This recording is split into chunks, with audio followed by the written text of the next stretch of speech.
तो जो परिवार में व्यवस्था है उसमें इन 9 भावों को देखा। अब मुझे लग रहा है कि आप लोगों तक पर्याप्त सूचना तो इसकी पहुंच ही गई है, तो इस पर और सोचते रहिएगा, इसको अभ्यास करते रहिए। तो अब हम समाज में व्यवस्था पर शिफ्ट होते हैं। हम 3 तरह की स्थिति आपके सामने रखते हैं। एक हाइपोथेटिकल टाइप कहे, उसमें से आप किसको समाज कहेंगे। एक नीचे से शुरू करें कि बहुत सारे लोग अलग अलग रह रहे हैं और सभी का लक्ष्य जो है एक दूसरे से विरोधी है। कोई किसी से आगे निकल जाना चाह रहा है, कोई किसी से आगे निकल जाना चाह रहा है। ऐसा लक्ष्य लेके बहुत सारे लोग रह तो रहे हैं, एक मोटा मोटी तौर पे तो साथ में रह रहे हैं, बट मानसिक रूप से सब अलग अलग है। सबका लक्ष्य अलग अलग दिशा में जा रहा है, परस्पर विरोधी है। दूसरी स्थिति है कि सब लोग साथ साथ तो रह रहे हैं, है ना, लेकिन सबका लक्ष्य जो है वो अलग अलग है।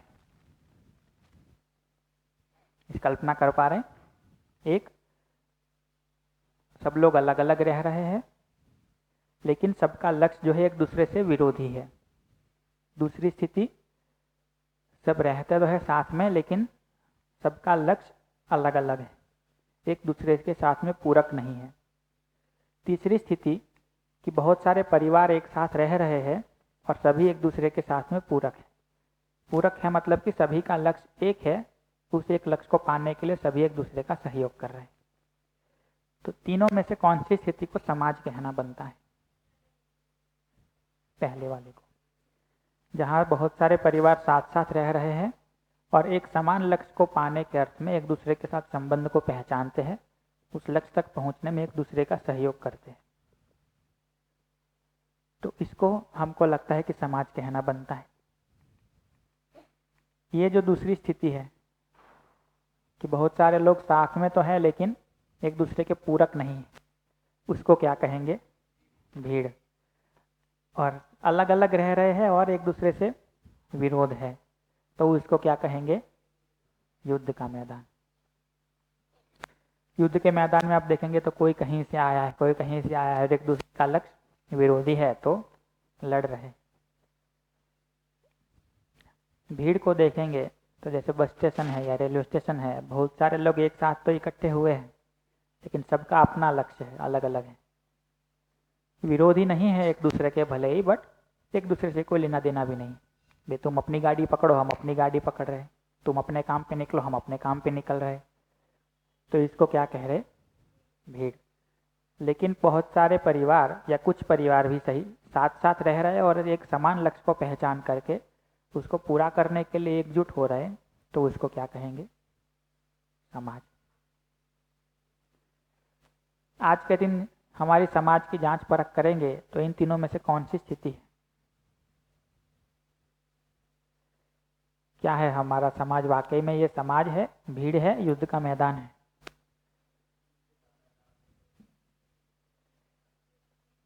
कभी कभी भीड़ है, कभी कभी युद्ध का मैदान बन जा रहा है। कभी ऐसे ज्यादातर जी रहे कि एक दूसरे से कोई लेना देना नहीं है, इकट्ठे हो रहे फिर अलग पड़ रहे। कई बार विरोधी लक्ष्य बन जा रहा है तो झगड़ लेते हैं। तो ऐसा क्या हो, ऐसा कौन सा लक्ष्य हो कि जिसको एक समाज के लक्ष्य के रूप में पहचाना जा सके और सभी परिवार उस लक्ष्य को पाने के लिए साथ मिलकर के आगे बढ़ सके? पहला तो प्रश्न ये है कि ऐसा भी कोई लक्ष्य हो सकता है क्या कि जहां समाज पूरा एक हो सके, सारे परिवार एक दूसरे के साथ मिलकर आगे बढ़ सके? और यदि ऐसा कोई लक्ष्य हो पाएगा तो क्या लक्ष्य वो होगा? उस पर सोचने का कुछ प्रयास करते हैं। तो यहाँ हम एक प्रस्ताव के रूप में आपके सामने एक लक्ष्य रख रहे हैं, इसको जांचिए, बताइए आपको ये ठीक लग रहा है कि नहीं।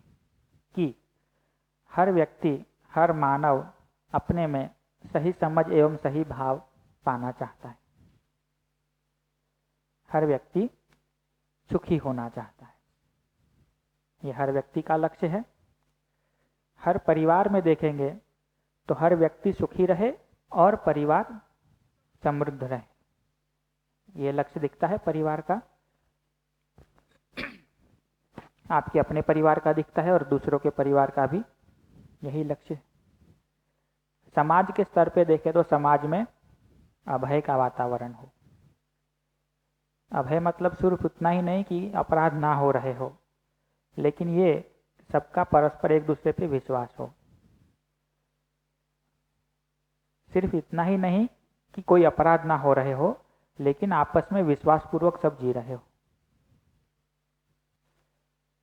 समाज में कहीं भी जाए आप तो हर कोई आपको संबंधी के रूप में ही स्वीकारे। ये है कि नहीं वो एक अलग बात है, बट ऐसा चाहते तो है समाज इतना सुंदर बन जाए, हर जगह हमको विश्वास हो कि हम यहाँ आराम से सुख से रह सकते हैं। हर किसी के प्रति ये विश्वास हो कि इनके साथ अच्छे से व्यवहार किया जा सकता है, वो भी हमारे साथ अच्छे से ही जिएगा, चाहे अनजान से अनजान आदमी भी क्यों ना हो। फिर तो समाज के रूप में हमको ये लक्ष्य दिखता है। और प्रकृति और अस्तित्व में देखेंगे तो सह अस्तित्व, परस्पर पूरकता, मतलब हम और प्रकृति साथ साथ चलते रहे, एक दूसरे के उपयोगी होते रहे। हम कुछ प्रकृति से ले, बदले में प्रकृति को कुछ देते भी रहे, तो प्रकृति अपने संतुलन में रहे, मानव जात अपनी तरह से अच्छे से जीती रहे। तो प्रकृति के साथ में ये लक्ष्य दिखता है। तो जिन चारों आयामों की हम बात कर रहे थे कि हम एक व्यक्ति के रूप में भी जीते हैं, परिवार के रूप में भी जीते हैं, समाज के रूप में भी जीते हैं, और प्रकृति के साथ में भी प्रकृति के एक अंग के रूप में भी जीते हैं, इन चारों लेवल पर लक्ष्य को पहचाने तो क्या कुछ ऐसा ही लग रहा है, या आपको लग रहा है इससे अन्यथा आपको कुछ चाहिए?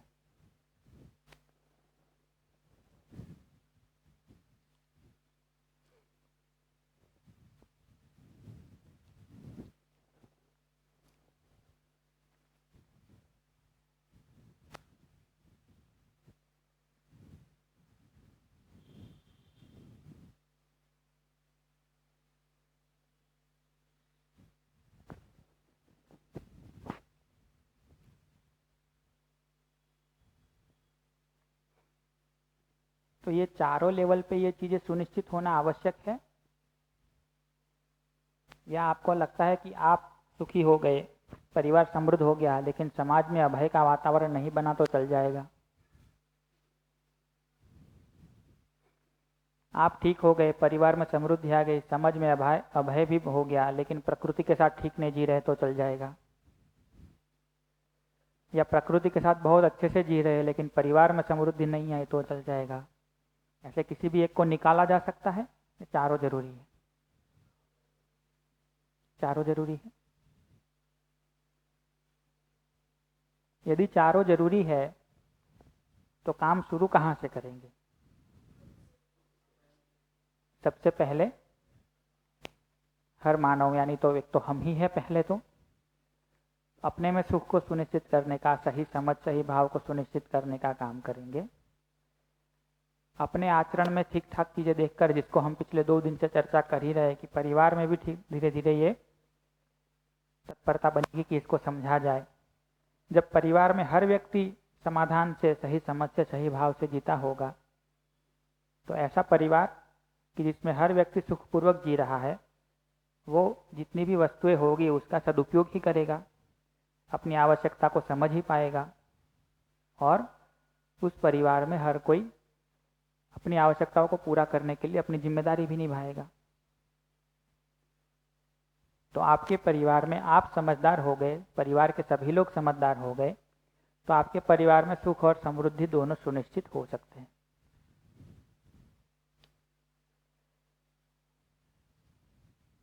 ये बात ठीक लग रही है? परिवार का एक भी व्यक्ति यदि समझदार नहीं हुआ है तो वो पूरे परिवार की समृद्धि सुनिश्चित होना कठिन है। जितने लोग समझ गए उतने लोग समृद्धि के भाव में जी लेंगे, लेकिन जिस एक व्यक्ति की भी अभी समझदारी पूरी नहीं हुई, उसको तो लग ही सकता है कि अभी घर में ये कम पड़ रहा है, घर में वो कम पड़ रहा है, हमको तो ये चाहिए वो चाहिए। आपका परिवार इस जगह पर पहुंच गया कि हर व्यक्ति सुखी है, समझदार है, सही भाव सही विचार से जीता है, परिवार में समृद्धि है। धीरे धीरे आसपास के बाकी के परिवार भी ऐसे होने लगे यदि समाज में हर परिवार ऐसा हो गया कि जहाँ हर व्यक्ति समझदार है, सुखी है, हर परिवार में समृद्धि है, तो कौन भय फैलाएगा, अपराध कौन करेगा? यदि हर परिवार में ये सुनिश्चित हो जाता है सुख और समृद्धि, तो ऐसा कौन सा अपराध है जिसको करने की फिर भी जरूरत पड़ेगी? तो ये तीसरा स्टेज भी हो जाएगा। यदि हर व्यक्ति सुखी है, समाधानित है, हर परिवार समृद्ध है, ऐसे पूरी मानव जाति अभयता के साथ जी रही है, तो प्रकृति को डिस्टर्ब कौन करेगा? प्रकृति में उथल पुथल कौन मचाएगा? प्रकृति संतुलित रहेगी और मानव भी ऐसे तरीके ढूंढ लेगा, विज्ञान भी ऐसे तरीके ढूंढ लेगा कि जहां प्रकृति का ठीक से सदुपयोग किया जाए, प्रकृति भी समृद्ध रहे, हम भी ठीक से जी पाए।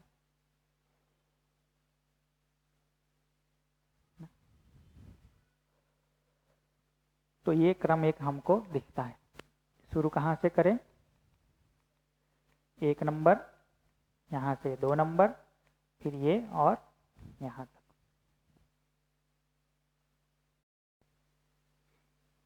आप अपने लिए जब काम पूरा करने जाते हैं तो यहाँ से शुरू करेंगे। अब परिवार पे जब काम करने जा रहे हैं तो सीधा समृद्धि पे काम करेंगे या सबको पहले यहाँ से शुरू कराएंगे? सबको पहले से शुरू कराएंगे। सब समझदार हो गए, फिर परिवार में समृद्धि पर काम हो पाएगा। ऐसे आपका परिवार सुखी और समृद्ध हो गया, अब आप जब समाज में काम करने जा रहे हैं तो डायरेक्ट समाज में अभय लाने के प्रयास करेंगे या समाज के हर व्यक्ति को यहाँ से शुरू कराएंगे? तो समाज के हर व्यक्ति को यहाँ से शुरू कराएंगे कि हर उस व्यक्ति के अपने में सही समझ, सही भाव से जीना सुनिश्चित हो, फिर उसके परिवार का समृद्ध होना हो, फिर वो समाज के लिए कुछ कर पाए। और जब आप प्रकृति के साथ कुछ अच्छा करना चाह रहे हैं, आप व्यक्तिगत रूप से तो प्रकृति के साथ अच्छा जी लेंगे, बट पूरी धरती ठीक आप थोड़ी कर देंगे। तो जब ये प्रकृति के साथ भी सहअस्तित्व पूर्वक परस्पर पूरकता पूर्वक जीने का प्रयास करते हैं, तब भी करना तो ये बनता है कि हर व्यक्ति को यहीं से शुरू कराया जाए। तो हम अपने लिए जब काम करते हैं तब भी यही क्रम है, जब भी दूसरों के साथ काम करते हैं तो दूसरों के लिए भी यही क्रम है, जब भी समाज के साथ काम करने जाएंगे तो समाज के हर व्यक्ति के लिए भी यही क्रम है। तो ये समाज में इस लक्ष्य को पाने का तरीका दिखता है।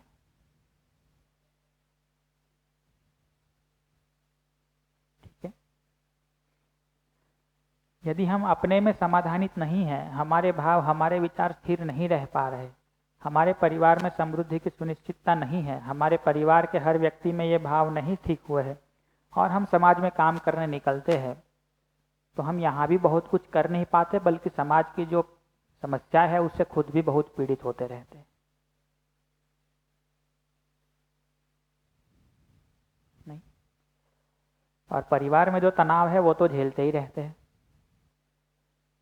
तो ना समाज ठीक कर पाते हैं, ना परिवार ठीक कर पाते हैं, ना खुद की मानसिक स्थिति ठीक रख पाते हैं।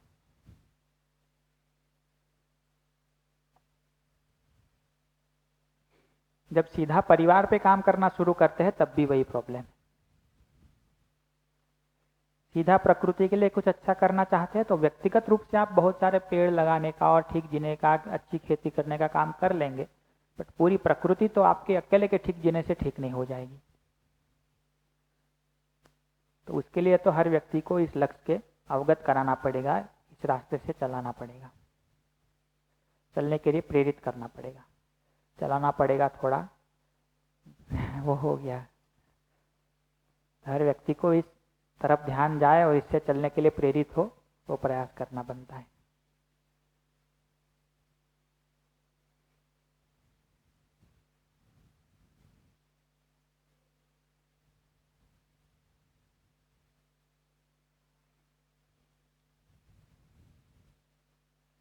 आज की स्थिति देखेंगे तो क्या है, तो ये काले काले बॉक्स में सब लिख के रखा है। हर मानव में क्या है? समाधान के बदले मान्यताएं। जैसे एक उदाहरण, धन ही सब कुछ। तो हर व्यक्ति समाधानित, समझदार होने के बदले मान्यताओं से भरा पड़ा है। हर परिवार समृद्धि के बदले सुविधा संग्रह में लगा है किसी भी तरीके से। समाज की स्थिति को देखेंगे तो अभय के बदले शासन है, दमन है, शोषण है, भय है और न जाने कितने अपराध हैं। प्रकृति में देखेंगे तो सहअस्तित्व के बदले प्रकृति पर विजय पाने का प्रयास, मतलब सारा प्रकृति को हम उसको जीत ले, इसी से अपनी सारी सुविधाएं पूरी कर ले, इसीलिए उसी का शोषण, उसका दोहन चल रहा है। इसी को देखेंगे तो ये भोग का उन्माद है, लाभ का उन्माद है, काम का उन्माद है। उन्माद मतलब इसको एकदम पाने के लिए पागल पागल होकर दौड़ रहे हैं। पैशन तो फिर भी थोड़ा पॉजिटिव वर्ड है, उन्माद मतलब तो एकदम पागलपन, पाना ही है इसको कैसे भी।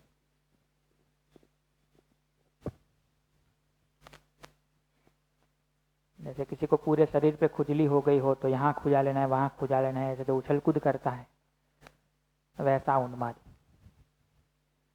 कैसे भी करके छटपटा के भी ये सब पा लेना है, भोग कर लेना है, लाभ पा लेना है, अपनी कामनाओं को तृप्त कर लेना है। तो ये व्यक्ति में और परिवार के लेवल पे सब दिखता है। समाज पे भी इसको देखे तो यही आतंकवाद, संघर्ष और युद्ध के रूप में फैला हुआ है। और प्रकृति में देखे तो संसाधनों का ह्रास हो रहा है, प्रदूषण हो रहा है।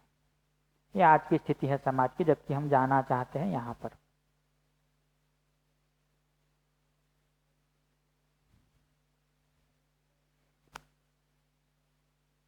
सूचना रूप में देखें तो हमने ये तो देखा कि हम में समाधान कैसे होगा, कैसे हम सही समझ पाए, सही भाव को सुनिश्चित कर पाए, परिवार में समृद्धि कैसे आ पाए, परिवार में कौन कौन से भाव को हम ठीक से देख पाए, ये सब तो देखा।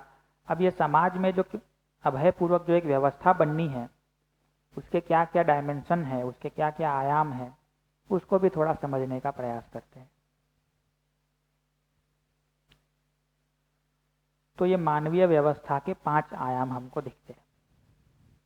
पहला है शिक्षा संस्कार, दूसरा है स्वास्थ्य संयम, तीसरा उत्पादन कार्य, चौथा न्याय सुरक्षा, पांचवा विनिमय और कोष। इसको ठीक से एक एक को समझते हैं। कुछ बेसिक बातें मैं अभी रखता हूँ, उसके बाद में आपको उसमें कुछ समझ में ना आए तो बताइएगा, ठीक है। शिक्षा संस्कार पे तो खूब बात करते ही है हम पहले दिन से शिविर में, कि हमको सही समझ मिले, सही संस्कार मिले, है ना। उसके लिए जो कुछ समाज में एक व्यवस्था खड़ी होनी है, उसको क्या कह रहे हैं, समाज का शिक्षा संस्कार आयाम। समाज का कोई एक तो भाग ऐसा होगा, कोई एक व्यवस्था समाज में ऐसी होगी जो आने वाली पीढ़ी की शिक्षा संस्कार को सुनिश्चित करेगी। आज भी है। दूसरा आयाम यह है कि हर कोई स्वस्थ रहे और स्वस्थ बना रहे, संयम का भाव भी उसमें रहे। उसके लिए एक जो व्यवस्था खड़ी की जाएगी वो क्या होगा, स्वास्थ्य संयम।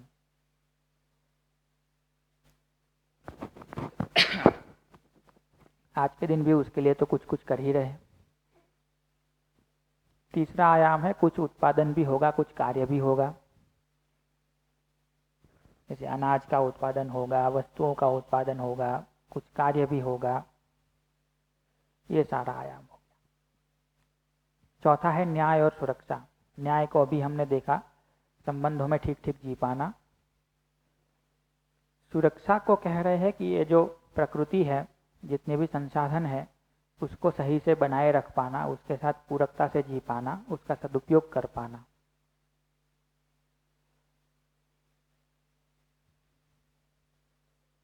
जैसे गांव में तालाब है, अब ये तालाब का पानी दूषित ना हो जाए, तालाब बना रहे, उसका जल जो है वो बना रहे, वो नीचे ना उतर जाए उसका लेवल, इन सारी बातों को भी मेंटेन करके तो रखना पड़ेगा। इमरजेंसी वाले केस में देखेंगे तो यदि कुछ गड़बड़ भी हो जा रही है प्रकृति में, तो उससे लोगों को भी सुरक्षा को मेंटेन करना होगा। बाढ़ आ जा रही है, कुछ हो जा रहा है तो, बट प्रकृति ठीक है, मेनली प्रकृति की सुरक्षा को देख रहे हैं तो हम भी सुरक्षित तो रहेंगे ही। तो ये एक न्याय सुरक्षा आयाम हो गया। पांचवा है विनिमय और कोष का आयाम। भाई हर परिवार हर सब कुछ पैदा कर लेगा ऐसा तो होगा नहीं। तो जो आपने पैदा किया वो आप जाके बेचेंगे, किसी और ने जो पैदा किया है उससे आप वो खरीदेंगे। तो ऐसे आप क्या करेंगे? विनिमय। और जो ज़्यादा बच जा रहा है उसको किसी न किसी रूप में थोड़ा सा संग्रह करके रखेंगे ताकि कोई आपदा के लिए काम आए या कहीं समाज में किसी काम में लगाया जा सके। तो एक छोटा सा कोष भी होगा जहाँ चीज़ों का संग्रह होगा, जहाँ से विनिमय भी जरूरत पड़ने पर हो सकता है। मोटा मोटी देखेंगे तो समाज की व्यवस्था के ये 5 आयाम दिखते हैं। एक शिक्षा संस्कार का आयाम, दूसरा स्वास्थ्य संयम का आयाम, तीसरा उत्पादन कार्य का आयाम, चौथा न्याय सुरक्षा का और पांचवा विनिमय और कोष।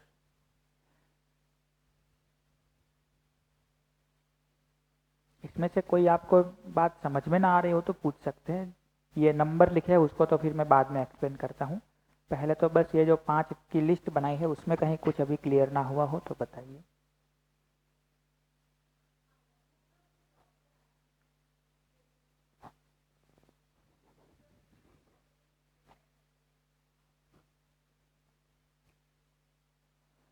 हाँ, मतलब ऐसे कह सकते हैं कि समाज का एक पूरी ये प्रणाली विकसित होगी, एक ऐसा भाग होगा जो शिक्षा संस्कार के काम को देखेगा।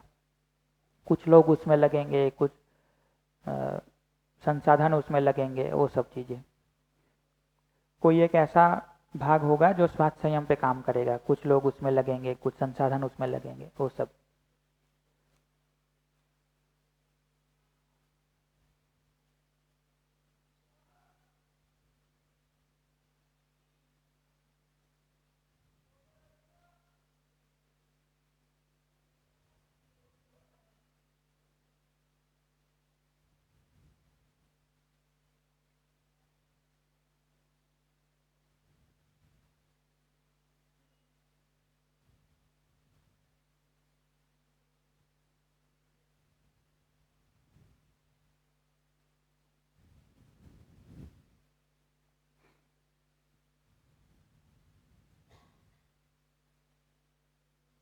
ये 10 शब्द जो है वो क्लियर है, ये 10 और एक जो आयाम भी पूछ लिया वो, और एक 12वां देखे तो व्यवस्था भी, तो टोटल 12 शब्द हो गए। एक व्यवस्था, एक आयाम और ये 10। शिक्षा संस्कार, स्वास्थ्य संयम, उत्पादन कार्य, न्याय सुरक्षा, विनिमय कोष।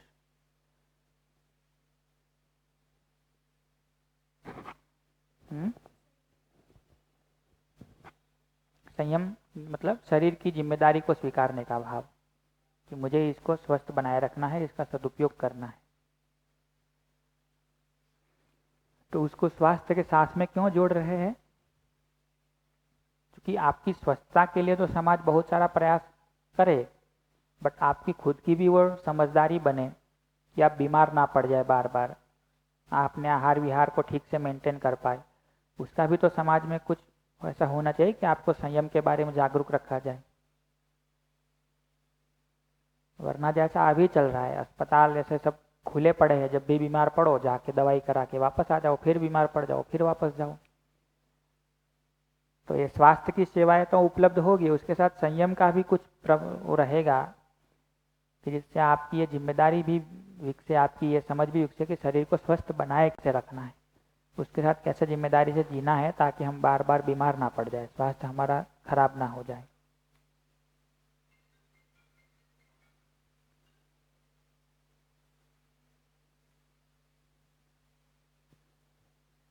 वैसे ही उत्पादन कार्य को भी देखेंगे तो उत्पादन वो है जहां आप कुछ प्रोडक्शन कर रहे हैं, कार्य वो है कि जहां आप प्रोडक्शन नहीं कर रहे बट कुछ समाज के लिए जरूरी ऐसा काम कर रहे हैं।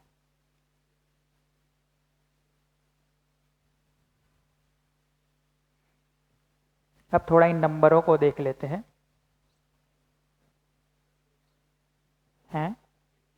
खेती तो उत्पादन ही है जी। न्याय को देखेंगे तो मुख्य रूप से ऐसे पहचान रहे हैं कि एक व्यक्ति अपने में भाव को पहचानता है, उस भावपूर्वक जीता है, सामने दूसरा भी वैसे ही जीता है, तो दोनों एक दूसरे के साथ संबंध को पहचानते हैं, एक दूसरे के भाव को पहचानते हैं और उस भाव का वहन करते हुए अच्छे से सुखपूर्वक जीते हैं, जिससे दोनों का सुख मिलता है, दोनों का सुख सुनिश्चित होता है, उसको न्याय कह रहे हैं।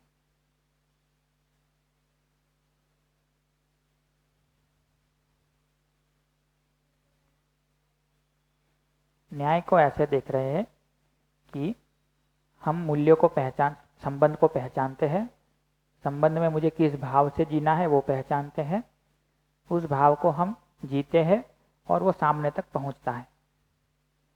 फिर आप भी उस संबंध को पहचानती है, फिर किस भाव से जीना है वो पहचानती है, उस भाव से जीती है और वो मेरे तक पहुंचता है। तो हम दोनों का जो आपस में संबंध जीना होता है, उसमें हम एक संबंध को पहचान के उसमें तृप्त होते हैं कि हाँ, हम यहाँ ठीक से जी पाए, उसको न्याय कह रहे हैं।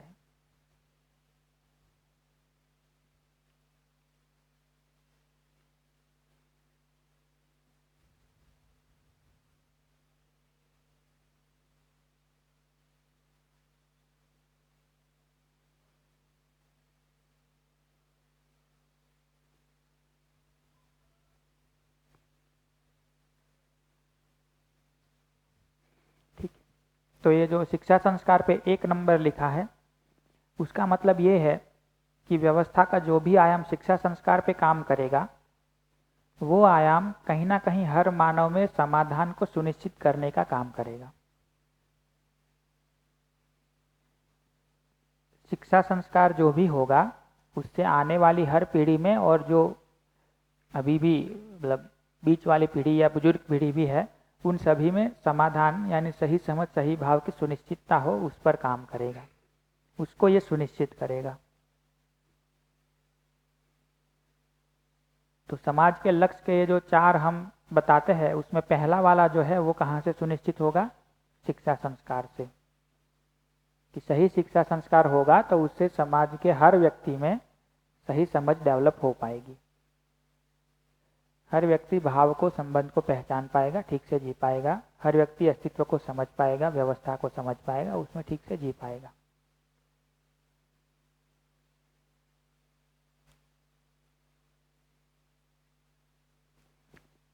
दूसरा जो आयाम है स्वास्थ्य संयम, वो कौन से लक्ष्य को पूरा करेगा? तो स्वास्थ्य और संयम पूर्वक देखेंगे तो हर परिवार में समृद्धि और प्रकृति में सहअस्तित्व पूरकता सुनिश्चित होगी। मुख्य रूप से ये होगा, इसलिए ये थोड़ा डार्क है, ये लाइट है क्योंकि उसके बैकग्राउंड में ये रहता है। ये कैसे होगा? तो परिवार में जब हर व्यक्ति स्वस्थ रहेगा, तभी तो समृद्धि पे कुछ काम कर पाएगा।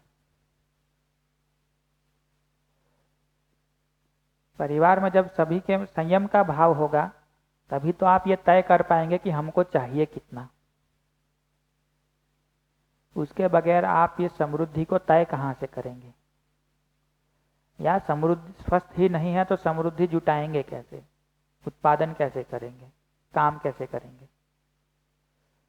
तो हर व्यक्ति स्वस्थ है, और ये मतलब स्वास्थ्य और संयम वाला जो काम है, दोनों ही मिलके हर परिवार को समृद्धि, हर परिवार की समृद्धि को सुनिश्चित करने का काम करता है।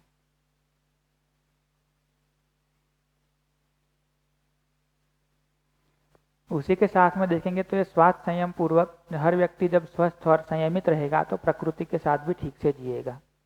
वो एक बैकग्राउंड में उसका रिजल्ट है।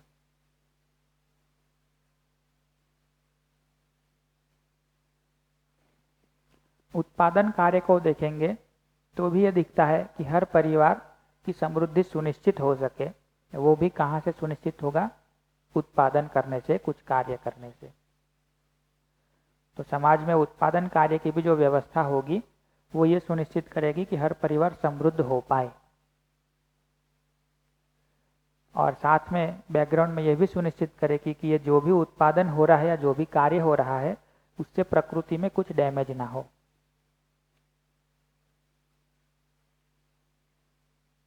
समाज में जो भी उत्पादन कार्य होते हैं वो प्रकृति के साथ पूरकता को बनाए रखते हुए हो, ना कि उसके साथ छेड़खानी करते हुए।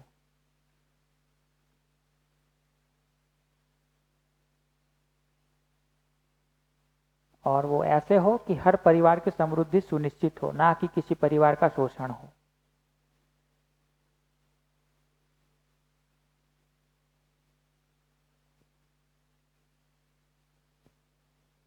न्याय को देखेंगे तो शुरू तो परिवार से होगा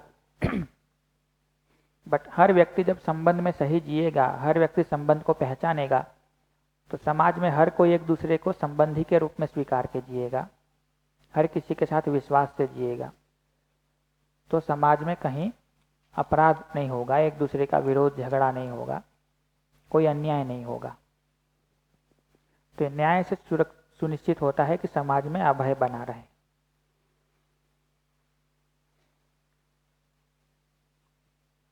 सुरक्षा के लिए जो लोग काम करेंगे, जो आयाम काम करेगा, वो ये सुनिश्चित करेगा कि प्रकृति के साथ हम जो जी रहे हैं वो ठीक बना रहे, प्रकृति के संसाधनों को हम डैमेज ना करें। और हमारी जीवन शैली भी ऐसी हो कि हमको प्रकृति से कोई मतलब प्राकृतिक आपदा से हम बचे रहे। अंत में बचा विनिमय कोष। तो ये जो विनिमय होगा, जो आदान प्रदान होगा, उससे भी ये सुनिश्चित होगा कि हर परिवार की समृद्धि हो पाए, सबकी जरूरतें पूरी हो पाए, इस तरह का विनिमय हो।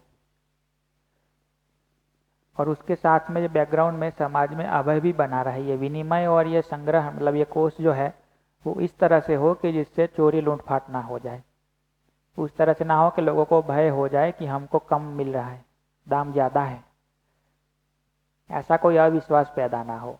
तो हर परिवार में समृद्धि सुनिश्चित हो और समाज में अभय भी बना रहे, उस तरह से विनिमय और कोष का आयाम जो है वो काम करेगा।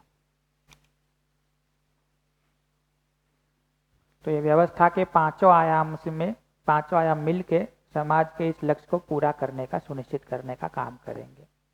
इसमें आपको कहीं कोई कनेक्शन नहीं बैठ रहा तो पूछ लीजिए।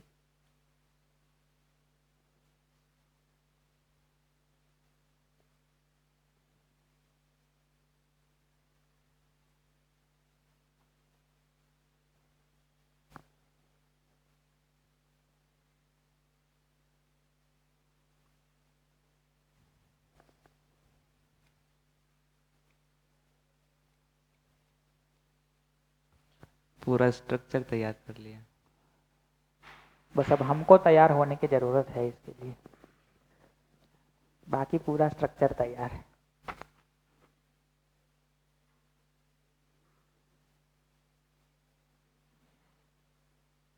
और ये स्ट्रक्चर तो भले ही तैयार है पूरा, लेकिन काम करेंगे तो कहाँ से शुरू करेंगे?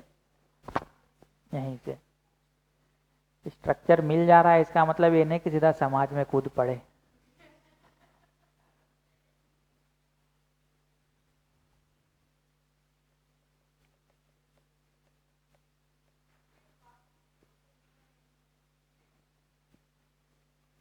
स्वास्थ्य को देखेंगे तो हर व्यक्ति का जब भी कुछ बीमारी होती है तो उसका स्वास्थ्य ठीक रहे, उसके लिए कुछ व्यवस्था हो। संयम को देखेंगे तो समाज में ऐसी प्रेरणा, ऐसी समझ भी उपलब्ध हो जो लोगों को मिले कि जिससे शरीर के प्रति जिम्मेदारी का भाव आए।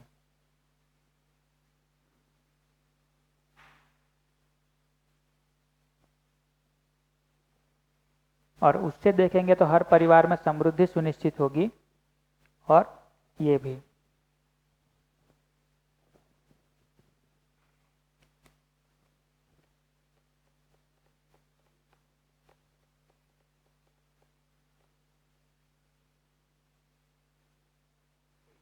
तो इसको मैं एक बार फिर रिपीट कर देता हूं, फिर आगे बढ़ते हैं। तो समाज के रूप में हम देखेंगे तो क्या लक्ष्य दिखता है? तो हर व्यक्ति समाधानित हो, सही समझ सही भाव के साथ जीता हो। ऐसे व्यक्तियों से जो परिवार बनता है, वो परिवार में हर कोई सुखी है, समझदारी से जीता है, सही भाव सही विचार से जीता है और अपनी समृद्धि को, अपनी आवश्यकता को पहचानता है, उसको मिलकर पूरा करते हैं। तो उस परिवार में हर कोई सुखी है और परिवार की समृद्धि सुनिश्चित है। ऐसे परिवारों से जो समाज बनता है कि जिस परिवार में हर व्यक्ति सुखी है, हर परिवार समृद्ध है, तो ऐसे समाज में फिर अपराध की कोई गुंजाइश ही नहीं बचती। कि हर कोई सुखी है, समझदार है और हर परिवार में समृद्धि सुनिश्चित है, फिर अपराध करने की जगह ही कहाँ बचती है। तो ऐसे परिवार, ऐसे समाज में देखेंगे तो अभय का वातावरण दिखता है। और अभय को हम ये कह रहे हैं कि सिर्फ अपराध ना होना मतलब अभय इतना पर्याप्त नहीं है, लेकिन हर एक का एक दूसरे पे विश्वास हो कि हम इनके साथ ठीक से जी सकते हैं, भले कितना अनजान व्यक्ति भी क्यों ना हो। तो समाज में कम से कम विश्वास सब पे करा जा सके पूरा, या सबको एक दूसरे पे विश्वास हो ही। जब समाज में देखेंगे मतलब पूरी मानव जाति को देखेंगे, हर कोई ठीक से जी रहा है, हर कोई समझदार है, हर परिवार समृद्ध है और समाज सही ढंग से जी रहा है, तो प्रकृति तो अपने आप व्यवस्थित हो ही जाएगी और व्यवस्थित बनी रहेगी। इन चारों को हमने देखा तो सबसे पहला हमको लगता है कि यहाँ काम किया जाए। हम में जितना जितना ये काम होगा उतना अभी परिवार हमारे से प्रेरित होकर समझने में लगेगा। लेकिन जब भी परिवार के लक्ष्य को पूरा करने जाएंगे तो परिवार के हर सदस्य को शुरू कहाँ से करना पड़ेगा? यहाँ से। जब परिवार में सुख और समृद्धि सुनिश्चित हो जाएंगे और हमारा परिवार समाज के लिए काम करने जाएगा, तो समाज में भी जब काम को शुरू करेंगे तो कहाँ से शुरू करना पड़ेगा? हर व्यक्ति में सही समझ सही भाव सुनिश्चित हो वहां से। लेकिन हमने खुद में ही ये काम नहीं किया है, हमारे परिवार में ही ये काम नहीं हुआ है, सीधा समाज में काम करने जाते हैं तो समाज की अयोग्यताओं से हम भी काफी पीड़ित होते हैं। परिवार में जो दरिद्रता सब महसूस करते हैं और एक दूसरे पे शिकायतें करते हैं, उसकी भी पीड़ा झेलते हैं और खुद भी अपने भाव विचार की अस्थिरता की बेचैनी को झेलते रहते हैं। ऐसे ही देखेंगे तो हमने अपने में यह सुनिश्चित नहीं किया और सीधा परिवार में समृद्धि को लाने चले हैं, तो ना परिवार समृद्ध होना है ना हम अपने में स्थिर रह पाएंगे। तो ये स्टेप तो यही दिखता है कि यहाँ से शुरू किया जाए, इसको एक नंबर पे रखा जाए, फिर क्रमबद्ध ठीक से चला जाए। और जब भी समाज में काम करने जाएंगे तब भी यहाँ से शुरू करेंगे, जब परिवार में काम करने जाएंगे तो भी यहाँ से शुरू करेंगे, प्रकृति को ठीक करने जाएंगे तो भी काम यहाँ से शुरू करेंगे।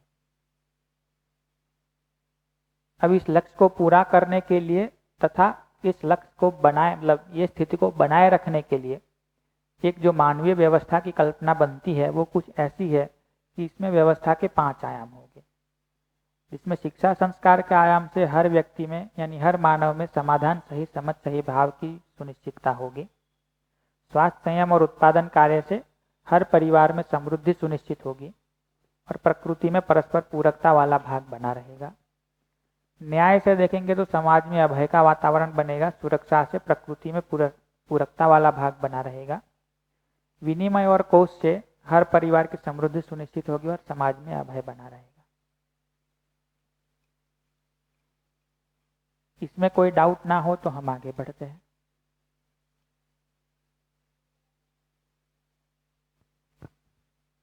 भैया मतलब इस स्थिति तक पहुंचने में हमें कितने साल लगेंगे, अगर मतलब अपेक्षित आपके हिसाब से? उसको भी कल देखेंगे कि मतलब मेरा अनुमान नहीं है, बट जो भी लोग इस काम को कई वर्षों से कर रहे हैं उन्होंने कुछ तो अनुमान लगाया है।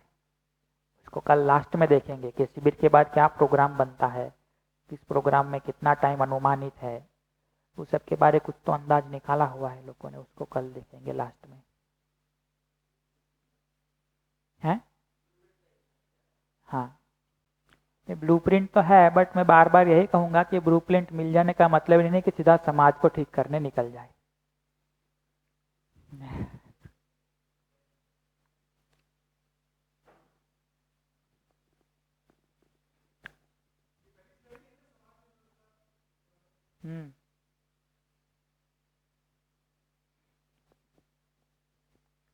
आज भी ऐसा ही है ना, वहां भोजन करने नहीं जाना है ना?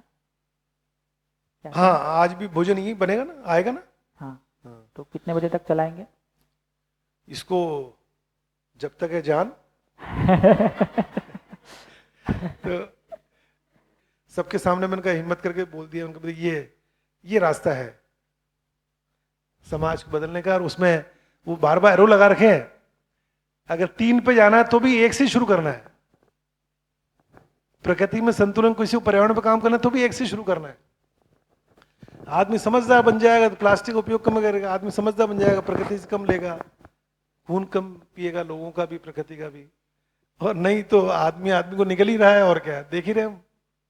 तो ये बट इस स्लाइड से इसके साथ ये भी है कि कुछ अभी इमीडिएट काम जो करने बनते हैं वो भी जो लोग कर रहे हैं वो भी ठीक है। हाँ, तो अपन उनका विरोध थोड़ी कर रहे हैं, वो कर रहे हैं, लेकिन हमने वो करके देख लिया, इससे परिवर्तन नहीं आता। कुछ लोगों को जड़ पे भी काम करना पड़ेगा। अगर बुखार ज्यादा है तो एलोपैथिक पर ले लेंगे, लेकिन साथ में आयुर्वेदिक भी लेंगे भैया, कि जड़ से खत्म हो जावे। हाँ। नहीं तो बीमारी दबी रह जाएगी, वापस आ जाएगी। तो ये जड़ वाले काम में अपने को लगना है। अपन तैयार है नींव में जाने को, ना नाम चाहिए, ना पैसा चाहिए, ना अखबार में खबर चाहिए, कुछ नहीं चाहिए। हम नींव में, फाउंडेशन में चले जाएंगे, चलेगा, बाद में बिल्डिंग मजबूत बने इस दुनिया में मानव जाति की, है ना। ठीक। अब ये सारे को जैसे हमने देखा कि किसी भी इसमें पाना है तीनों चारों में से, शुरू तो हर वक्त यहीं से करना है। तो इसलिए हमको ये दिखता है कि शिक्षा संस्कार सबसे मौलिक, सबसे महत्वपूर्ण आयाम है। जैसे अभी मैं इनको बता रहा था कि अब लंच में कि जैसे शिविर कितने कराएंगे, कितने लोगों को पकड़ पकड़ के बुलाएंगे, इतने सारे लोग हैं, कितने प्रबोधक हैं, कितने शिविर चल पाएंगे। बट यदि शिक्षा में ये चीज़ आ गई तो एक साथ जो आने वाली पूरी नई पीढ़ी है वो इससे गुजर पाएगी, तो कंपलसरी पढ़ेगी।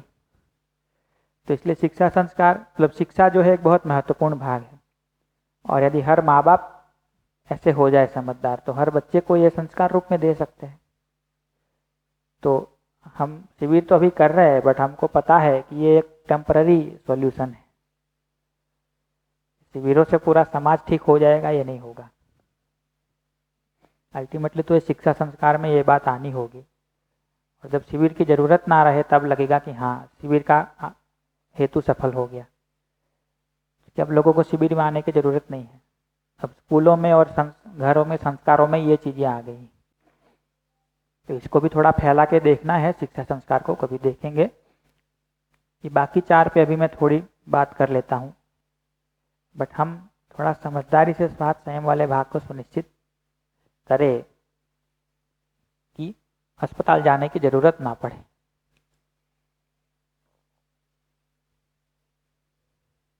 उसके लिए जो हमने वो स्लाइड देखी थी कि सबसे पहला काम तो आहार विहार है। हाँ, अपनी जीवन शैली को ठीक करें। जैसे कॉलेज में मेरी एक मित्र थी, तो हम लोग, मतलब बहुत सारे मित्र में से एक वो भी थी। तो हम लोग जैसे कॉलेज पूरी हुई थी तो जा रहे थे चल के, तो उसने बैग में से निकाल के, मतलब जेब में से निकाल के एक चॉकलेट दे दी मुझे, इतनी पूरी।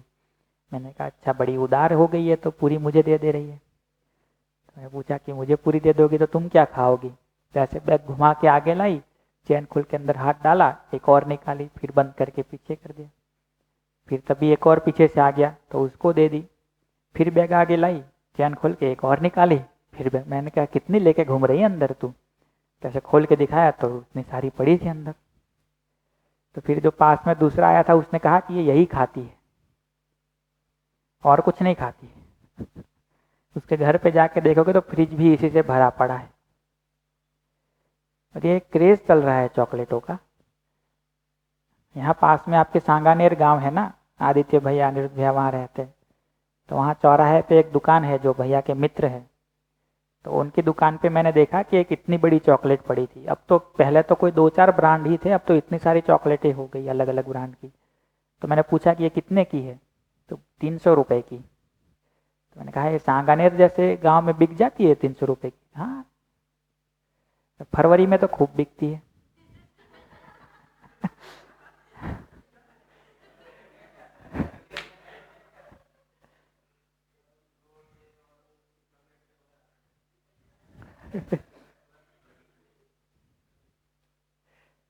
अभी एक सिंपल कैलकुलेशन है कि ये 300 रुपये की चॉकलेट खाने से आपको कितना न्यूट्रिशन मिलता है, उसको कभी ढूंढा जाए। 300 रुपये की सब्जियां खाने से कितना न्यूट्रिशन मिलता है, उसको कैलकुलेट किया जाए। ₹300 के गेहूं कितने आएंगे, ₹300 के चावल जो कितने आएंगे, उससे कितने लोगों का पेट भर सकता है, कितना न्यूट्रिशन मिलेगा। और ये ₹300 की एक चॉकलेट से कितना न्यूट्रिशन मिलता है, कितने लोगों का पेट भरता है।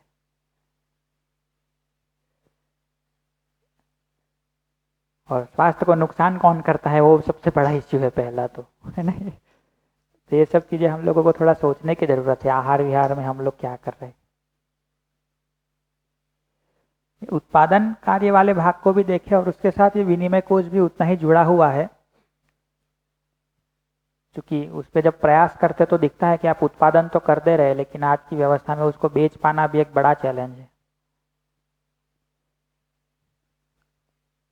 आप अच्छे उत्पादन तो कर दे रहे, बट उसको ठीक से बेच पाना भी एक बड़ा काम है। जैसे हम लोग यहाँ शिविर में आ रहे थे, उससे पहले की न्यूज़ है कि वहाँ हमारे में एक बहुत बड़ा मार्केट है सब्जियों का। जो ये किसान प्याज लेके आए ट्रैक्टर या भर भर के, आइसर भर भर के, जो भी जितनी प्याज हुई जिनके वहाँ, उनको वो सारे व्यापारी ये बोल रहे हैं कि हम ₹5 में लेंगे आपसे। अब आप कैलकुलेट करिए, ₹5 किलो प्याज मतलब किसान को क्या मिल रहा है उसमें से। जितने महीनों की मेहनत, जितना खाद पानी डाला है ना, जितनी मतलब और कुछ जो चीज़ें डाली, जितनी मेहनत करी, जितना पूरा परिवार लगा, ₹5 किलो प्याज मतलब क्या कीमत हुई। बट वो सब एकजुट हो गए कि हम तो ₹5 से ज़्यादा में लेंगे ही नहीं आपसे। तो सारे किसान एकजुट हो गए कि हम आपको देंगे ही नहीं। तो वहीं सारे बाहर बैठे रहे गाड़ियाँ वाड़ियाँ ऐसे ही पार्क करके। बट जीतेगा कौन, किसान की व्यापारी। क्योंकि आप प्याज नहीं बेचेंगे तो उनका धंधा तो चल ही रहा है, जीत रहे, अच्छी घटना है। बट फिर भी अभी भी ज़्यादा ज़रूरतमंद व्यक्ति तो किसान है, क्योंकि उसको आप वो प्याज बेचेगा नहीं तो करेगा क्या, क्योंकि बहुत सारा तो वो उधार लेके कर्जा लेकर के बैठा है, और खाएगा क्या, उनका तो सब चल रहा है। अब ये तो एक समाज की समस्या है, लेकिन मैं यहाँ आते आते इस पर सोच रहा था कि हम क्या कर सकते हैं इस पे। तो हम ये नहीं कर सकते कि किसी किसान से परिचय कर ले और सीधा उससे ही खरीदे, इसमें क्या ज़्यादा मेहनत लगती है। जब तक व्यापारी बीच में है तब तक ही तो सारी समस्या है। किसान एकमात्र ऐसा उत्पादक है जो अपने उत्पादनों का रेट खुद तय नहीं कर पाता। बाकी सारे उत्पादक अपने उत्पादनों का, सारी बड़ी बड़ी कंपनियां अपने उत्पादनों का रेट जो मन चाहे रख सकती है और हम खुशी खुशी खरीदते हैं उनसे।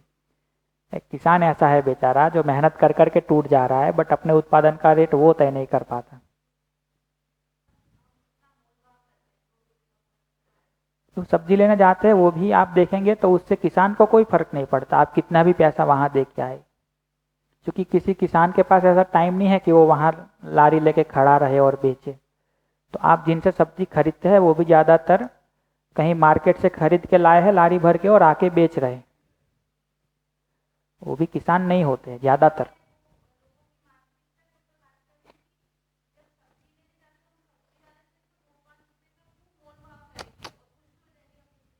हाँ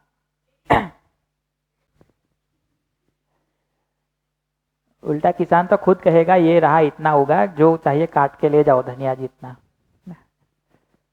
अभी क्या हो रहा है ना, एक तो इनको रेट नहीं मिल रहा और कोई सम्मान नहीं मिल रहा, उस कारण से दवाइयाँ पेस्टिसाइड सब डाल रहे कि उत्पादन बढ़ा ले तो थोड़ा हम भी कमा ले। ऐसे भी भाव तो कोई पूछ नहीं रहा अपना। जबकि आप किसी किसान से मैत्री करके ये कहो कि भाई देखो तुम बताओ तुमको कितने रेट में प्याज बेचना है, तुमको कितने में ठीक लगता है। वो कहेगा कि मुझे 60 रुपए किलो में ठीक लगता है। कैलकुलेशन उसको ना आए तो आप करा दो थोड़ी कैलकुलेशन उसको। वो कहे कि हमको 60 रुपए में ठीक लगता है। अब पक्का कर लो, मार्केट में 200 रुपये मिल रहा होगा तो भी तुम 60 में ही दोगे मुझे, मार्केट में 20 रुपये मिल रहा होगा तो भी मैं 60 में ही लूंगी तुमसे, है ना। लेकिन दवाई मत डालना, ऑर्गेनिक उगाओ, मैं तुमसे ही ले जाऊंगी और इतने ही रेट में ले जाऊंगी, तुमको कोई नुकसान नहीं होगा। अब वो थोड़ी ना दवाई डालेगा, उसको भी थोड़ा ना अच्छा लगता है दवाई वाला खिलाना लोगों को। ऐसे हर अलग अलग किसानों से परिचय करके अलग अलग चीज़ों का आप कर सकते हैं। किसी से जौ का कर लो, किसी से चावल का, किसी से सब्जी का, फिर धीरे से उनके साथ परिचय भी हो जाए तो उनके परिवार के साथ भी थोड़ा संबंध बन सकता है। भाई तुम्हारे बेटा बेटी कहाँ के स्कूल में पढ़ते हैं, कहाँ पढ़ते हैं, कभी कोई किताब खरीदने में, कॉपी खरीदने में पैसे ना हो तो बताना, हम दे देंगे। तो उनके साथ एक संबंध भी बन जाएगा। कभी उनके घर खेत पे खाना खाने वीकेंड मनाने चले जाओ, बड़े भाव से खिलाएंगे। तो ये हम लोगों के फैमिली डॉक्टर हो सकते हैं, ऐसे फैमिली फार्मर नहीं हो सकते क्या?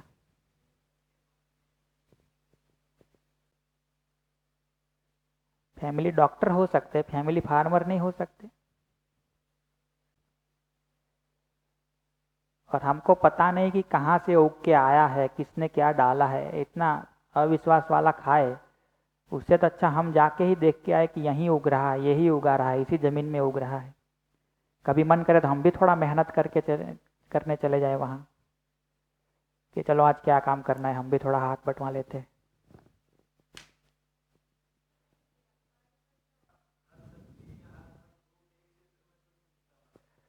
वही तो, आपको हर तरह की सब्जी फल क्यों खानी है? जहाँ जो उगता है वो खाइए। देखिए, आपके शरीर को जो जरूरी लगता है जिस मौसम में, प्रकृति उस एरिया में वो चीज उगा लेती है।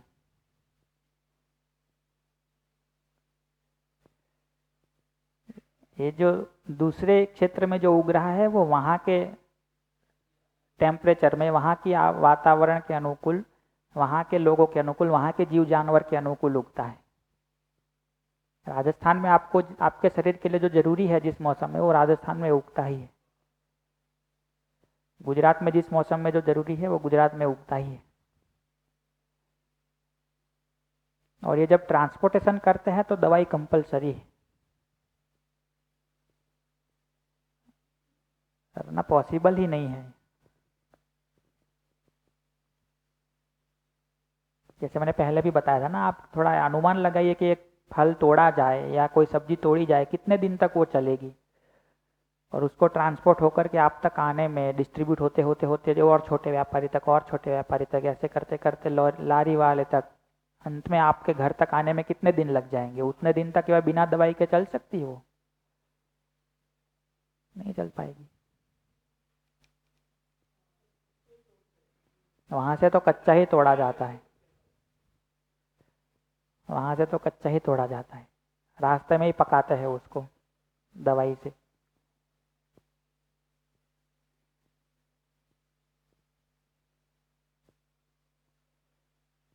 तो मुझे तो अपने लेवल पे करने वाला काम तो ये दिखता है, और सोचने में भी ठीक ही लगता है। तो जितना फैमिली फार्मर के साथ संबंध बनेगा उतना फैमिली डॉक्टर की जरूरत कम पड़ेगी।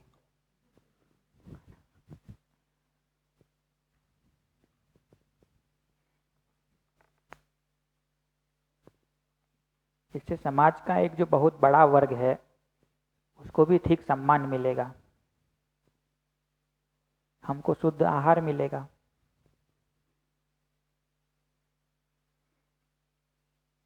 और ये भी अच्छा है ना, हमको पता है हम जो खा रहे हैं कौन उगा रहा है, कहाँ उग रहा है। अभी तो स्थिति ये, खाना उगाने वाला तो ठीक है। कोई एक भाई बता रहे थे कि दिल्ली में कोई ऐसा बता रहे थे उनकी फ्रेंड उनको, कि मतलब बात बात में ऐसे सब बात चल रही थी, तो वो बोले दूध कहाँ से आता है, ऐसा किसी ने पूछ लिया, तो वो बोली डेयरी में बनता है। तो ये भाई कहे बहन, गाय नाम का भी एक प्राणी होता है, भैंस नाम का भी एक प्राणी होता है। तो फिर कहे अच्छा ये वो दूध होता है, तो वही तो होता है, कहाँ से आता है और? तो मुझे लगा कि हाँ होगी छोटी। बोले क्या छोटी, 40 साल की थी वो।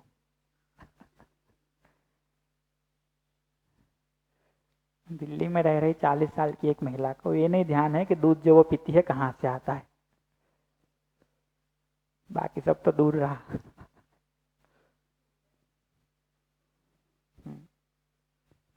वो ऐसा भी तो हो ही सकता है ना कि वो सारे किसान ही व्यापारी बन जाए, क्योंकि ऐसा है कि स्वास्थ्य का जो भी सब्जी का है वो किसानों के अंडर में ही आ जाएगी, नहीं कोई व्यापारी खरीदेगा नहीं और बेचेगा, मतलब ऐसे नहीं करेगा, डायरेक्ट किसान आएगा, जो भी दुकान लगानी है वो लगा के।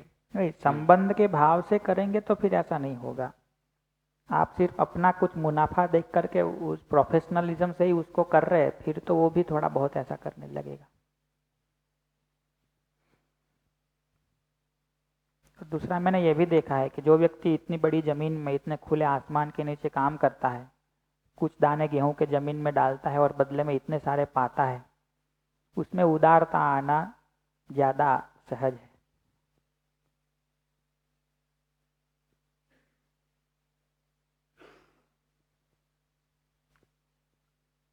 अब देखिए ना, कोई भी फल लीजिए, एक फल में कितने सारे बीज होते हैं। जैसे पपीता लीजिए, कभी टाइम पास करना हो तो गिनिएगा कितने बीज निकलते हैं एक में से। जैसे एक पपीते का वो उगने के लिए कितने बीज की जरूरत होती है। एक एक पपीता उग गया, अपने पूरे जीवन काल में कितने फल देगा वो एक पेड़ उसका, बहुत सारे। हर एक फल के अंदर कितने बीज होंगे, ऐसे देखिए कितने गुना मल्टीप्लाई होता है वो। अब जो किसान रोज यही जिंदगी जीता है, यही देखता है, एक में से अनेक देती है ये प्रकृति, उसका मन ये व्यापार में लगे वो थोड़ा मुश्किल है। अब जिसने खुद ने देखा है अपनी नज़र के सामने कि थोड़े से गेहूं फेंके थे, बोरिया भर भर के गेहूं निकले, उसमें उदारता अपने आप आती है। अपने आप तो नहीं कहें पर सहज होती है थोड़ा। और आप अपने वो मल्टीनेशनल कंपनी के 10x10 के कैबिन के अंदर ही बैठते रहते कंप्यूटर के सामने, फिर आप में वो उदारता आना थोड़ा कठिन है।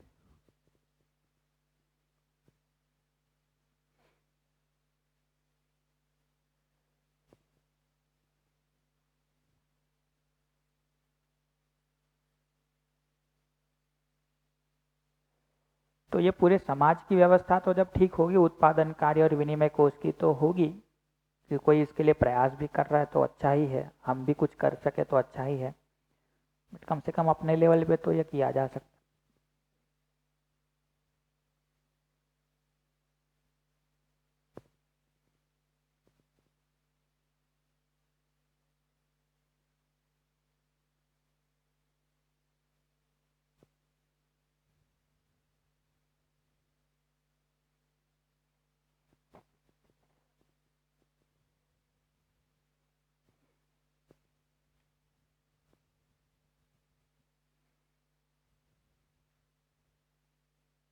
ठीक है, शिक्षा संस्कार को थोड़ा देख लेते हैं। शिक्षा हम उसको कह रहे हैं कि मानव के होने के चारों स्तर पर व्यवस्था की समझ को विकसित करना, स्वयं से लेकर संपूर्ण अस्तित्व तक, व्यक्ति, परिवार, समाज, प्रकृति और अस्तित्व। इस समझ को हम विकसित कर पाए आने वाली पीढ़ी में भी और सब में, उस काम को क्या कह रहे हैं? शिक्षा। चारों स्तर पर व्यवस्था में जीने की निष्ठा, तैयारी एवं अभ्यास हो पाए, इस क्रम में सभी स्तरों पर व्यवस्था में जीने के लिए कौशल और तकनीक सीखना शामिल है, स्वयं से लेकर संपूर्ण अस्तित्व तक, उसको क्या कह रहे हैं? संस्कार। तो ये थोड़ा लंबा है, उसको मैं समझा देता हूँ। ये तो लगभग आसान है कि सही समझ हम में आ पाए, वो शिक्षा है। वैसा हम चारों लेवल पे जी पाए, ऐसी हमारी तैयारी बन पाए, निष्ठा बन पाए, उसको क्या कह रहे हैं? संस्कार। जिसमें इंक्लूडेड है कि हम समृद्ध होने के लिए कुछ कौशल, कुछ हुनर, कुछ टेक्निक सीख लेंगे, तो इसी काम को कह रहे हैं संस्कार।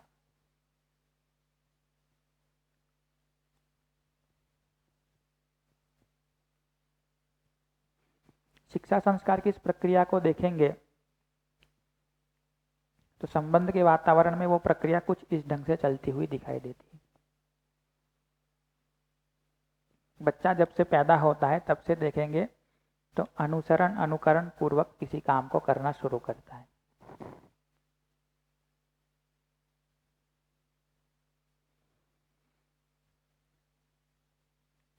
थोड़ा बड़ा होता है तब आज्ञा पालन और अनुशासन उसमें दिखने लगते हैं।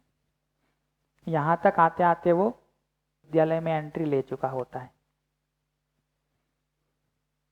और यहाँ जिस बातों का उसको आज्ञा दी जाती है अनुशासन के रूप में, जो कुछ उसको कहा जाता है उसको वो अपने में जांच परख करता है। जो भी उसको बताया जाता है माँ बाप द्वारा, शिक्षक द्वारा, उसको वो अपने में जांच परख करता है। जांच परख में यदि वो उसको सही पाता है तो फिर वो स्वानुशासन में आता है और अपने में आत्मविश्वास पाता है।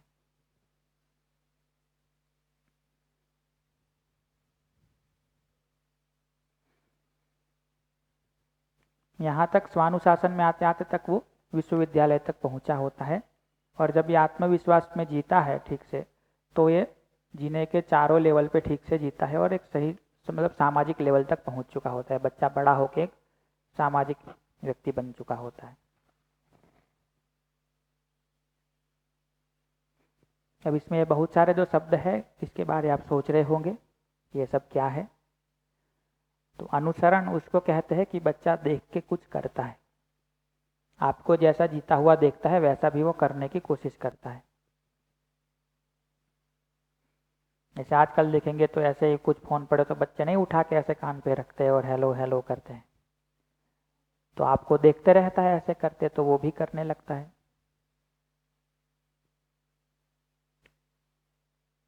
तो वो क्या है, कुछ बड़ों को करते हुए देख के उसको करने का प्रयास करना अनुसरण। अनुकरण वो जगह है कि जहां वो कुछ अपने भी विचार लगाना, अपने भी तर्क लगाना शुरू करता है। वो आपको तो देखता है कि आप ऐसे करके फोन खोल लेते हैं, तो वो भी करता तो है प्रयास, बट उससे खुलता नहीं है, तो फिर कुछ अपना लगाता है। कुछ ना हो तो फिर पटकना शुरू कर देता है, खुल क्यों नहीं रहा।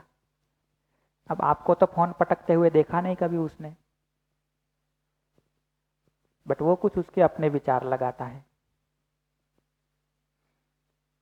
जैसे आप किसी पेन का ढक्कन खोलते हैं, वो भी देखता है, तो ऐसे ही पेन हाथ में आता है तो खोल देता है, लेकिन सीधे तरीके से खोल नहीं पाता तो फिर मुंह में डालता है, कहीं लगाता है, खींचता है, ये सब करता है। तो वो क्या कर रहा है, अनुकरण। आज्ञा पालन वो जगह है कि जहां वो भाषा समझने लगा है और आप जो कहते हैं उस तरह से करने लगता है।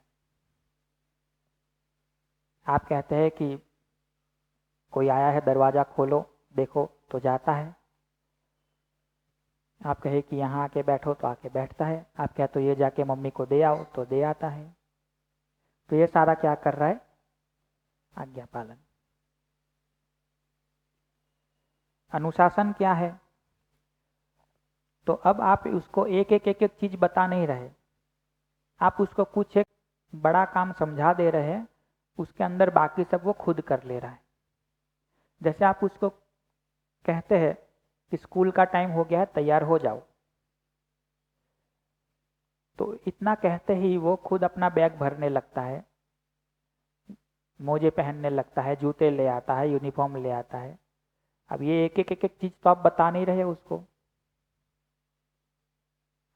ना, आपने पहले ये करना पड़ता है कि एक एक चीज बतानी पड़ती है आज्ञा पालन के रूप में।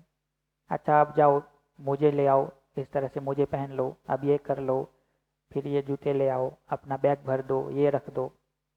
ऐसे एक एक इंस्ट्रक्शन देते हैं, तो ये क्या है, आज्ञा पालन। जब उसको एक पूरा सेट बता देते हैं कि इस तरह से ये होता है, अब बस एक ही बात बोलने की जरूरत है कि स्कूल जाने का टाइम हो गया, तैयार हो जाओ, तो वो उसके अंदर जो जो स्टेप्स है खुद समझ के करने लगता है। उसको क्या कहते हैं, बच्चा बड़ा अनुशासन में, अनुशासित है, खुद से अपने काम सारे करने लगा है। ये सब करते हुए बाकी जो आप उसको बताते रहते हैं कि बड़ों के साथ ऐसे जीना है, समाज एक ऐसी चीज है, इसमें ऐसे जीना है, जिंदगी ये है उसमें ऐसे जीना है, सुविधाएं है उसका ये मतलब है, सुख ये होता है, संबंध ये होते हैं, हम बताते ही है बहुत सारा। उसको जो अपने में जांच परख करना फिर शुरू करता है, क्योंकि अब उसका तर्क भी ठीक ठाक चलने लगा है, वो जांच परख भी करने लगा है। यदि उसको लगता है कि आप जो कुछ कह रहे हैं वो सही है,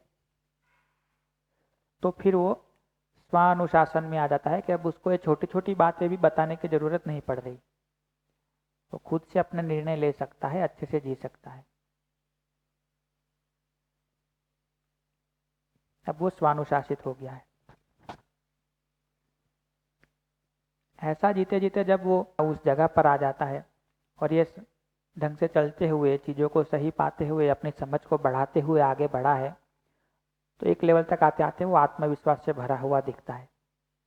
जिंदगी के बारे में पूरी क्लैरिटी है, संबंधों के बारे में क्लैरिटी है, तो जिंदगी को सही से जीने का उसमें आत्मविश्वास दिखता है। इसको क्या कहते हैं कि अब वो चीज़ों को जान गया है, समझ रहा है, समझ गया है। अब उसकी शादी होती है, उसके बेटा बेटी होते हैं, तो उसका जब बेटा होगा या बेटी होगी, उसकी जो संतान होगी, वो वापस कहाँ से शुरू करेगी? अनुसरण। अनुसरण से जब शुरू करता है तब बड़े जो कर रहे हैं वो सही है ये मान करके शुरू करता है हर बच्चा। मेरे मम्मी पापा, दादा दादी, चाचा चाची जो कुछ कर रहे हैं वो बड़े हैं तो सही है, ऐसा मान के उनका ही अनुकरण करता है। तो आप जैसे जीते हैं वैसे ही वो जीने का प्रयास करता है। उसमें यहाँ वो भी आपको सही पाता है तो वो भी यहाँ पहुँचता है, अपने बच्चों के साथ वो भी ठीक से जीता है, फिर उनके बच्चे वापस। तो ये चक्र अच्छे से संबंध पूर्वक चलते रहता है और इसमें हर पीढ़ी पहली पीढ़ी से बेहतर ढंग से ठीक हो पाती है। आप जितना अच्छा जिए, आपका बेटा आपकी बेटी और समझदार होगे और अच्छे से जी पाएगा, उससे आने वाली पीढ़ी और अच्छे से जी पाएगी। तो ये शिक्षा संस्कार की प्रक्रिया एक ठीक ढंग से पूरी हो पाती है।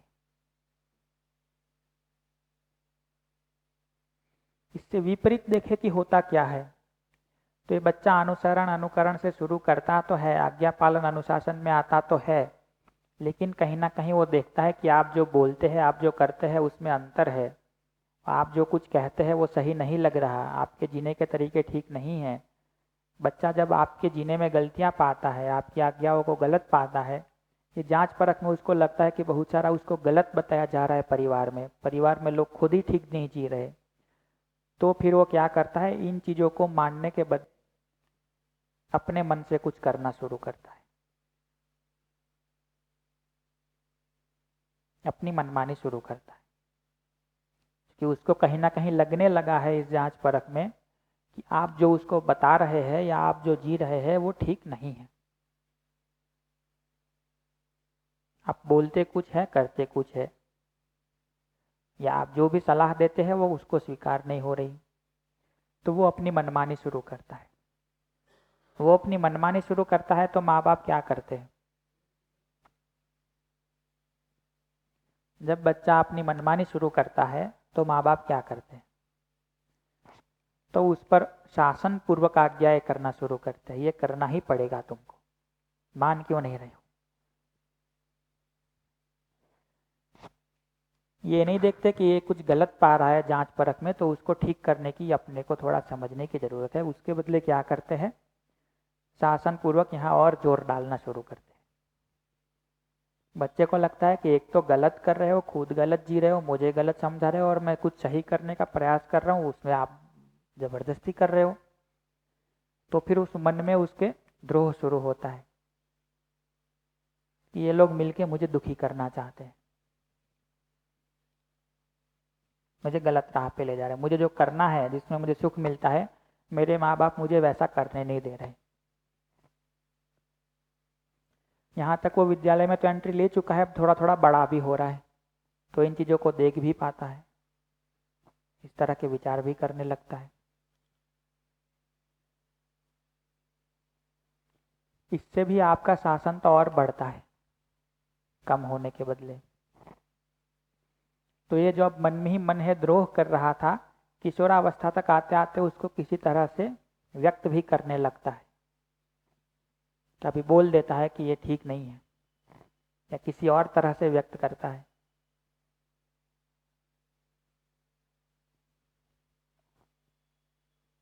इतना होने के बाद भी यदि ना यही चलता रहा, कोशिश चलती रही, तो धीरे धीरे ये विश्वविद्यालय तक आते आते युवावस्था में पहुँचते पहुँचते घर में एक माँ बाप और बेटे बेटी के बीच संघर्ष शुरू हो जाता है। माँ बाप कुछ और चाहते हैं, बेटा बेटी कुछ और चाहते हैं।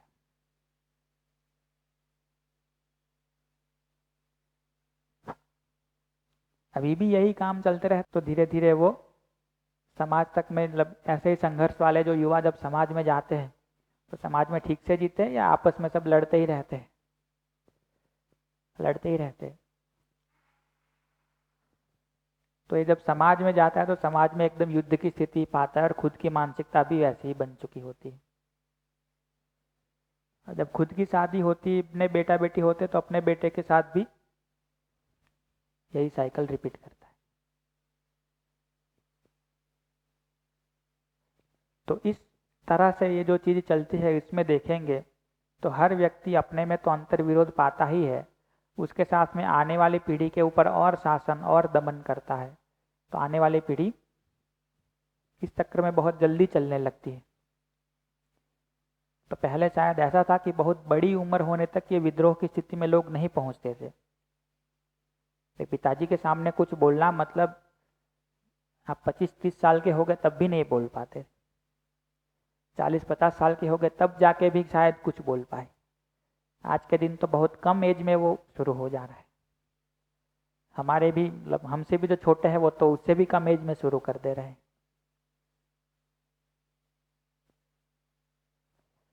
तो ऐसे देखेंगे तो हर नई पीढ़ी पिछली पीढ़ी से कम विकसित और ज़्यादा तनाव में दिखती है। ऐसे ही समाज की स्थिति देखेंगे तो जैसे जैसे पीढ़ियां आगे बढ़ती जाती, युद्ध का, संघर्ष का वातावरण बढ़ता जा रहा है।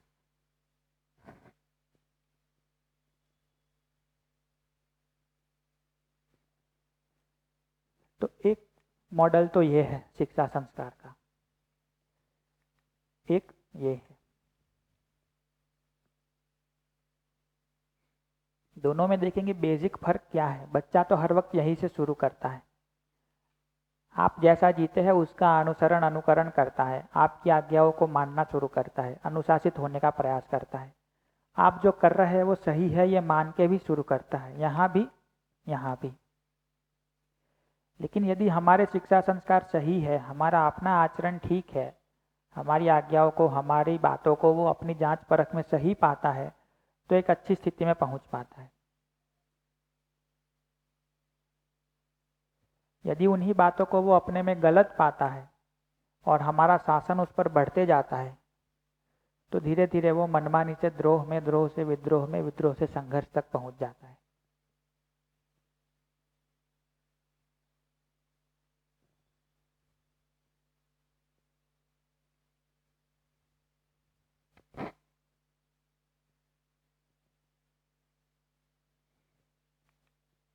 दोनों को कंपेयर करें तो ये दिखता है कि यदि माता पिता में और अध्यापकों में भी सही समझ, सही भाव हो, वो भी अपने में क्लैरिटी के साथ जीते हो, शिक्षा संस्कार के प्रोसेस को ठीक से समझ के करते हो, संबंध के भाव से करते हो, समझदारी से करते हो, तो कुछ इस तरह से चीज़ें चलती है। आने वाली हर पीढ़ी और बेहतर तरीके से जी पाती है और समझदार होकर के जी पाती है। समाज में पीढ़ी दर पीढ़ी स्थितियाँ ठीक होती जाती है। और यदि सही समझ का, सही भाव का अभाव माता पिता में और अध्यापकों में है और इस प्रोसेस को ठीक से समझ नहीं रहे और शासन ही किए जा रहे और अपनी गलतियों को ही आगे ट्रांसफर कर रहे, तो ये नेगेटिव वाला साइकिल चलता है और पीढ़ी दर पीढ़ी तनाव, संघर्ष सब बढ़ता जाता है।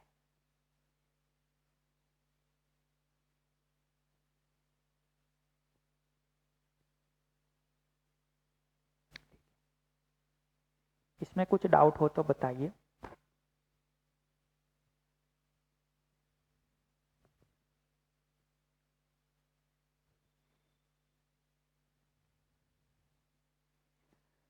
तो इसी शिक्षा संस्कार की प्रक्रिया को वापस उस बात से कनेक्ट करें जहाँ से हमने पूरा शिविर शुरू किया था। यदि सही समझ की और संबंध के भाव की स्थिति नहीं है हमारी, सिर्फ सुविधा के दायरे में जी रहे, तो हम खुद भी जीव चेतना में जी रहे हैं, आने वाली पीढ़ी को भी और खराब तरीके से जीव चेतना में धकेल रहे हैं। लेकिन यदि हम सही समझ, संबंध और सुविधा तीनों को साथ रख के जी रहे, तो हम खुद भी मानव चेतना में जी रहे और आने वाली पीढ़ी को और सुंदर तरीके से जीने के लिए तैयार कर रहे हैं।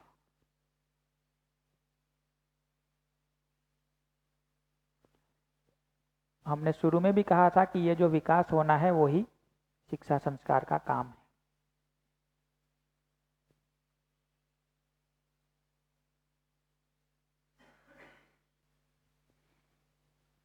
इसी बात को देखें तो ये जो अमानवीय समाज है, जिसको हमने अब थोड़ा विवरण भी उसका किया था, जो भीड़ या युद्ध के मैदान के रूप में दिखता है, उससे हम यहाँ शिफ्ट कर सकते हैं मानव लक्ष्य की ओर, शिक्षा संस्कार को ठीक करके, कम से कम पहले अपने परिवार में।